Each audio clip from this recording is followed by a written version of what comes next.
ইউনূস সরকারের অধীনে যে ভোট হচ্ছে না এটা এখন নিশ্চিত। হ্যাঁ, নিশ্চিত বলেই বলছি।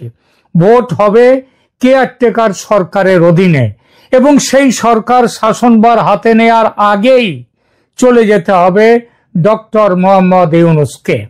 এই বিষয়ে ট্রাম্প সাহেবও চূড়ান্ত সিদ্ধান্ত নিয়ে ফেলেছেন। সেই সিদ্ধান্তের কথা মার্কিন পররাষ্ট্রমন্ত্রী মার্কো রুবিও জানিয়ে দিয়েছেন ভারতের পররাষ্ট্রমন্ত্রী এস জয়শঙ্করকে। আর যে মোহাম্মদ ইউনূসকে যে আমেরিকার প্রশাসন আর কোনো গুরুত্বই দিচ্ছে না, সেটাও প্রমাণ হয়ে গেল যে পাকিস্তানের প্রধানমন্ত্রী শাহবাজ শরীফ এবং আসিম মুনির জেনারেল ফিল্ড মার্শাল তার সঙ্গে 1 ঘন্টা 20 মিনিট বৈঠক করেছেন হোয়াইট হাউসে বসে president Trump, vice president JD Vance, Marco Rubio, তারা মার্কিন পররাষ্ট্রমন্ত্রী মার্কো রুবিও।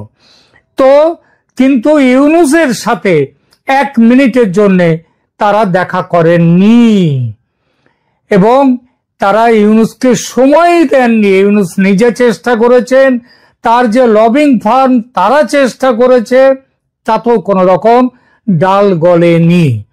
জাতিসংঘের সাধারণ পরিষদের বৈঠকের সাইডলাইনে যখন মার্কো রুবিও এবং ভারতের এস জয়শঙ্করের দেখা হয়েছিল, তখনই জয়শঙ্করকে মার্কো রুবিও মার্কিন প্রশাসনের কথা বলে দেন। এই বৈঠকে এই সিদ্ধান্ত হয়েছিল যে বাংলাদেশের গণতান্ত্রিক উত্তরণের পথে আমেরিকা ভারতের সঙ্গে হাত মিলিয়ে কাজ করবে। আমেরিকার এ বিষয়ে বক্তব্য হলো, মার্কিন যুক্তরাষ্ট্র স্পষ্টভাবে এবং ধারাবাহিকভাবে বাংলাদেশে অন্তর্ভুক্তিমূলক গণতান্ত্রিক এবং ন্যায়সঙ্গত নির্বাচনের পক্ষে বক্তব্য দিয়েছে।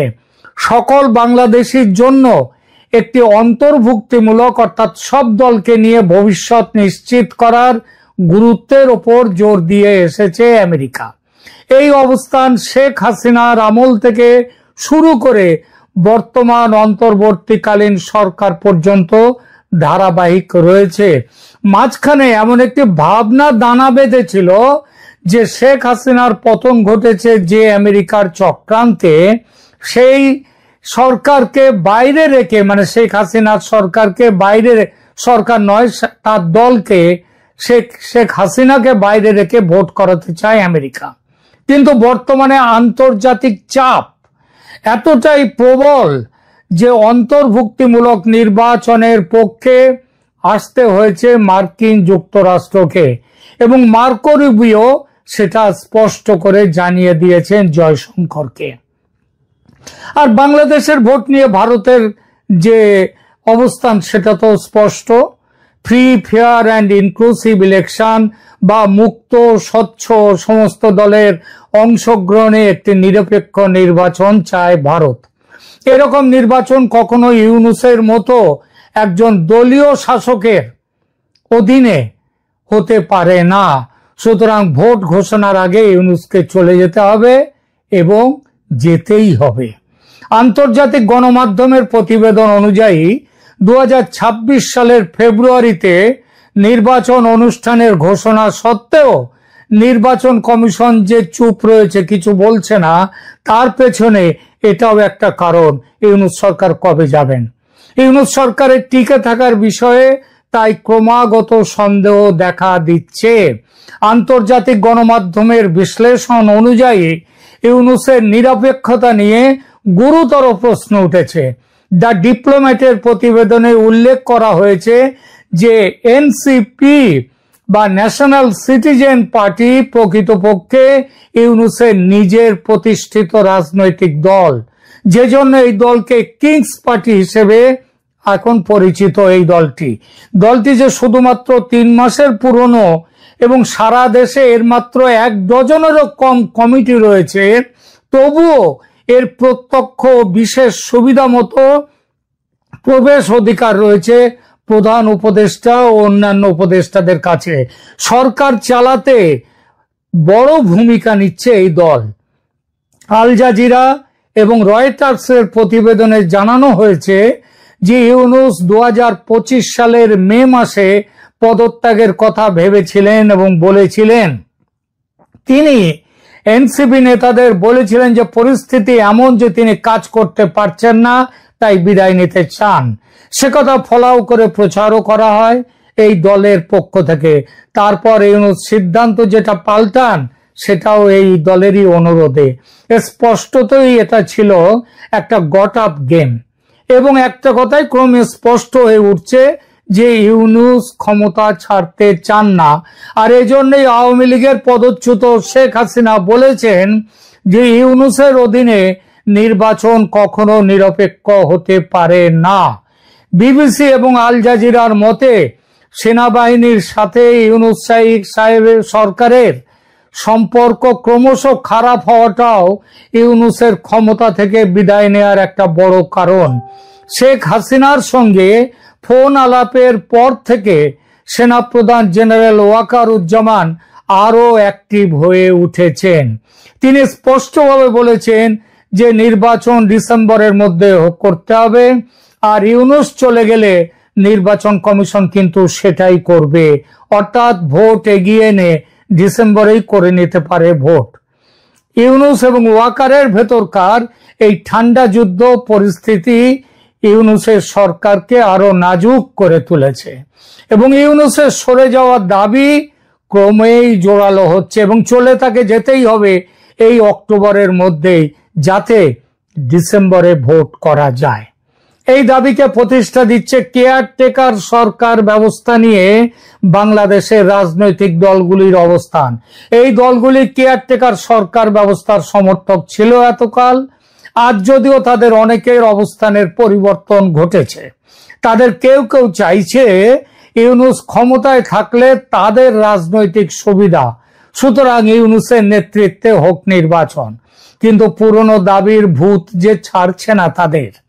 2024 সালের 17 ডিসেম্বর হাইকোর্ট পঞ্চদশ সংশোধনীর একটি অংশ বাতিল ঘোষণা করে কেয়ারটেকার সরকার ব্যবস্থা পুনর্বহাল করেছে।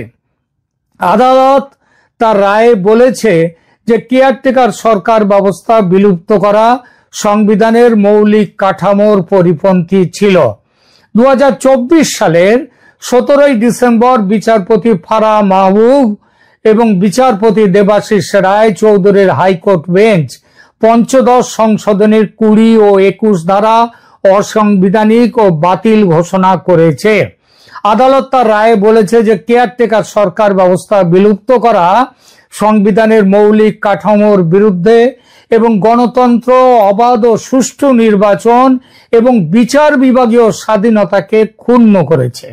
এই রায়ের ফলে সংবিধানে কেয়ারটেকার সরকার ব্যবস্থা পুনর্বহাল হয়েছে এবং সংবিধান সংশোধনের ক্ষেত্রে গণভোটের বিধান পুনর্বহাল হয়েছে। এই রায়ের বিরুদ্ধে আমি এই রায়ের ব্যাপারে আলোচনায় এক্ষুনি যাচ্ছি না, এটা এই আলোচনার বিষয় নয়। তবে এই রায়ের বিরুদ্ধে আপিল করা হয়েছে। বিএনপি, জামায়াতে ইসলামী এবং বিশিষ্ট নাগরিকদের পক্ষ থেকে দায়ের করা 3টি রিভিউ আপিলের শুনানি আগস্ট মাসে অনুষ্ঠিত হয়েছে। কিন্তু কেন এই রিভিউ আপিল? কারণ রায়ের খুঁটিনাটি বিষয় নিয়ে এই আপিল আদতে ইউনূসকে ক্ষমতায় দীর্ঘস্থায়ী করার পরিকল্পনা, নির্বাচন বিলম্বিত করার একটি চেষ্টা এবং ইউনূসের ক্ষমতায় থাকা এই দলগুলোর নির্বাচন জয়ের সুবিধা এনে দিতে পারে বলেই এই আপিল। এসব আপিল না উঠলে এতদিনে ইউনূসের বদলে কেয়ারটেকার সরকার এসে নির্বাচন করে সরে যেত এবং নির্বাচিত সরকার ক্ষমতায় আসতো, কিন্তু তা হয়নি এই আপিলের জন্য। আর তারপর এবং এই দলগুলো সেটা চায় না বলেই। আর তারপর নতুন সরকার এসে এটা তো করতেই পারতো যে ঠিক আছে এখন ভোটটা হয়ে যাক, তারপর কেয়ারটেকার সরকার আসুক, ভোট হোক, তারপর নতুন সরকার এসে চাইলে পুরো পঞ্চদশ সংশোধনী বাতিল করতে পারত। সেটা করেনি এই কারণে যে দলগুলো সেটা চায়নি এবং এখনো চায় না যে ইউনূস সরকার বিদায় নিয়ে কোনো নিরপেক্ষ সরকার আসুক। এজন্যই আপিল শুনানি পিছিয়ে যাচ্ছে। আর এই কথাটা মাথায় রেখেই জামাতের নেতাদের, বিএনপির নেতাদের, এনসিপির নেতাদের নিয়ে আমেরিকায় গিয়েছিলেন ইউনূস সাহেব, যাতে আমেরিকার প্রশাসনের কাছে তুলে ধরতে পারেন যে সব দল আমি ক্ষমতায় থাকি, এইটাই চাইছে। কিন্তু আমেরিকা প্রশাসন, ট্রাম্প সাহেব তাকে সে সুযোগ দেননি, তিনি দেখাই করেননি। আর ওই ছবি বিতর্ক নিয়ে আমি এখানে আলোচনা করতে চাইছি না, কিন্তু ছবিটার পেছনে একটা ঘোটালা যে আছে সেটা পরিষ্কার। কিন্তু কতদিন এইভাবে পিছিয়ে দেয়া যাবে কেয়ারটেকার সরকার গঠনের সম্ভাবনা এবং নির্বাচনের সম্ভাবনা?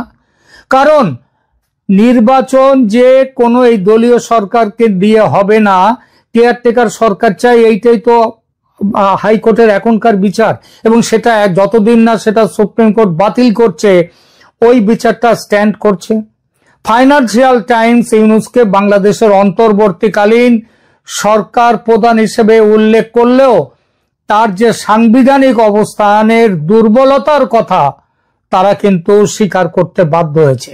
ওয়াল স্ট্রিট জার্নালের বিশ্লেষণে বলা হয়েছে যে ইউনূস একজন রাজনৈতিক নবিশ, তার কোনো কাণ্ডজ্ঞান নেই রাজনীতির, এবং তিনি এর ফলে একটা বিপজ্জনক ফাঁদের মুখে এসে রয়েছেন। রয়টার্সের প্রতিবেদনে উল্লেখ করা হয়েছে যে প্রধান বিরোধী দল বিএনপি ডিসেম্বরের মধ্যে নির্বাচনের জন্য চাপ দিয়ে যাচ্ছে, সতর্ক করে দিয়েছে যে বিএনপি সতর্ক করে দিয়ে এই ব্যর্থতা দেশে ব্যাপক অসন্তোষের জন্ম দেবে।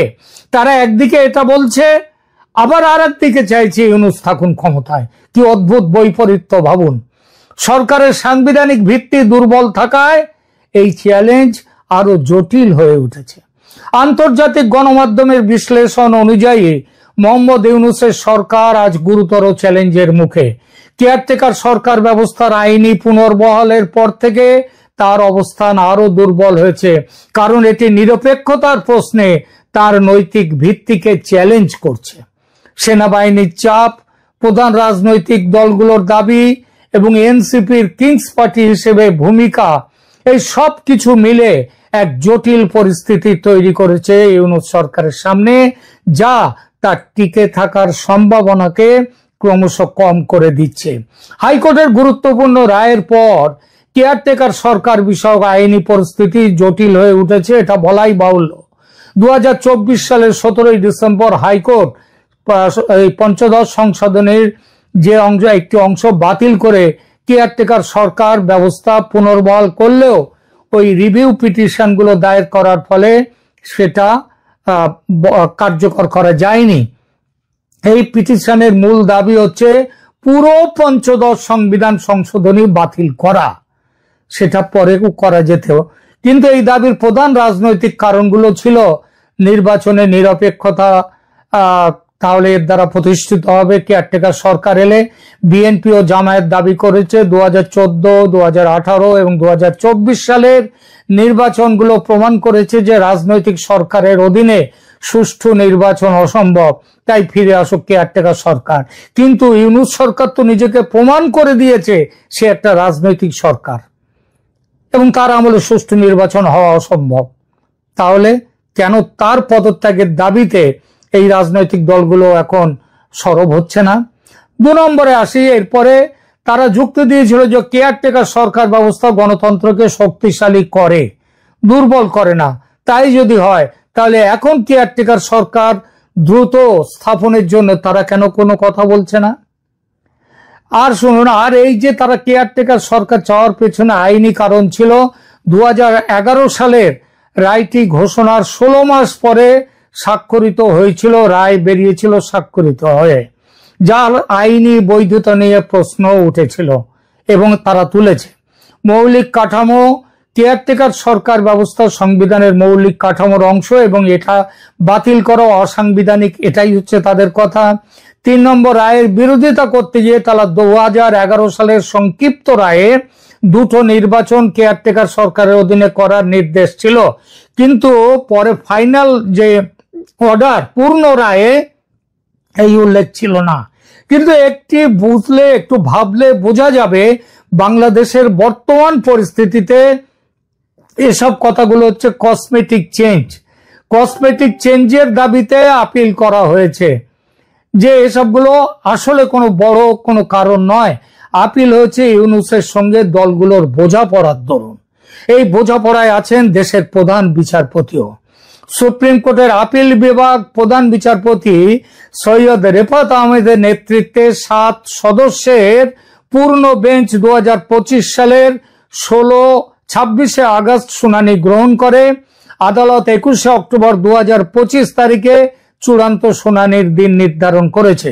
প্রধান বিচারপতি আহমেদ বিচার প্রক্রিয়া বিলম্বিত করার উদ্দেশ্যে একটি সাংবিধানিক প্রশ্ন হঠাৎই তুলেছেন। সেই প্রশ্নটি হলো, কেয়ারটেকার সরকার ব্যবস্থা পুনর্বহাল যদি হয় তাহলে কখন বা কবে থেকে তা কার্যকর হবে? এই দাবি তো কোনো আপিলে ছিল না। হঠাৎ করে এমন একটি প্রশ্ন কেন উত্থাপন করা হলো? সন্দেহ করার যথেষ্ট কারণ আছে যে এই প্রশ্নটি তোলার পেছনে ইউনূস সরকারের অধীনে নির্বাচন করার একটা ভাবনা আছে। অর্থাৎ এবারের ভোট হয়ে যাক, তারপর থেকে কেয়ারটেকার সরকারের আদেশ কার্যকর হবে, তাই নয় কি? সেটাতে জামাত, বিএনপি, এনসিপি দলগুলোর সুবিধে। কারণ ইউনূস তো তাদেরই লোক। নিরপেক্ষতার যে দাবি তাতে গুলি মারো। কেয়ারটেকার সরকার বিষয়ক আইনি লড়াই এখনো চলমান। হাইকোর্টের রায় একটি গুরুত্বপূর্ণ পদক্ষেপ হলেও চূড়ান্ত সিদ্ধান্ত এখনো আপিল বিভাগের হাতে। অক্টোবর মাসের শুনানি বাংলাদেশের নির্বাচনী ব্যবস্থার ভবিষ্যৎ নির্ধারণ করবে এবং এর ফলাফল মোহাম্মদ ইউনূসের অন্তর্বর্তীকালীন সরকারের ভাগ্য নির্ধারণ করবে। যদি অবশ্য এই শুনানি আদৌ শেষ হয়। বিচার ঝুলিয়ে রাখতে চাইছে জামাত, এনসিপি আর বিএনপির এক একজন তো এক এক রকম কথা বলেন। কিন্তু মোদ্দা কথা হলো, আন্তর্জাতিক মহল তাদের মতামত স্পষ্ট করে দিয়েছে। তা হলো, ভোটে আওয়ামী লীগকে বাদ দেওয়া চলবে না এবং নিরপেক্ষ ভোট করতে হবে। আর তাই চলেই যেতে হবে মোহাম্মদ ইউনূসকে। সেই যাওয়া দেরিতে নয়, এই মাসেই। স্বেচ্ছায় না গেলে তাকে টেনে নামানো হবে চেয়ার থেকে। এই নামানোর প্রক্রিয়া যে শুরু হয়ে গেছে সেটা বোঝা গেছে রাষ্ট্রপতি শাহাবুদ্দিন চুপ্পুর পত্রবোমা থেকে। বলা বাহুল্য, এই পত্রবোমার পেছনে সেনাপ্রধান কিংবা সেনাবাহিনী যে নেই তা হতেই পারে না, তারাও আছে। অতএব ইউনূসের দিন যে দ্রুত ফুরিয়ে আসছে, দেওয়ালে সেই লিখন স্পষ্ট। ইউনূস সাহেব দেওয়ালের লিখন পড়তে পারলে ভালো, না পারলে হয়তো দেশেই সারা জীবন কাটাতে হবে, আর সেটা অন্ধকার কারাকক্ষেই তার থাকার সম্ভাবনা। কারণ কম অপরাধ তো তিনি করেননি। এখনকার মতো এখানেই রাখছি। ধন্যবাদ।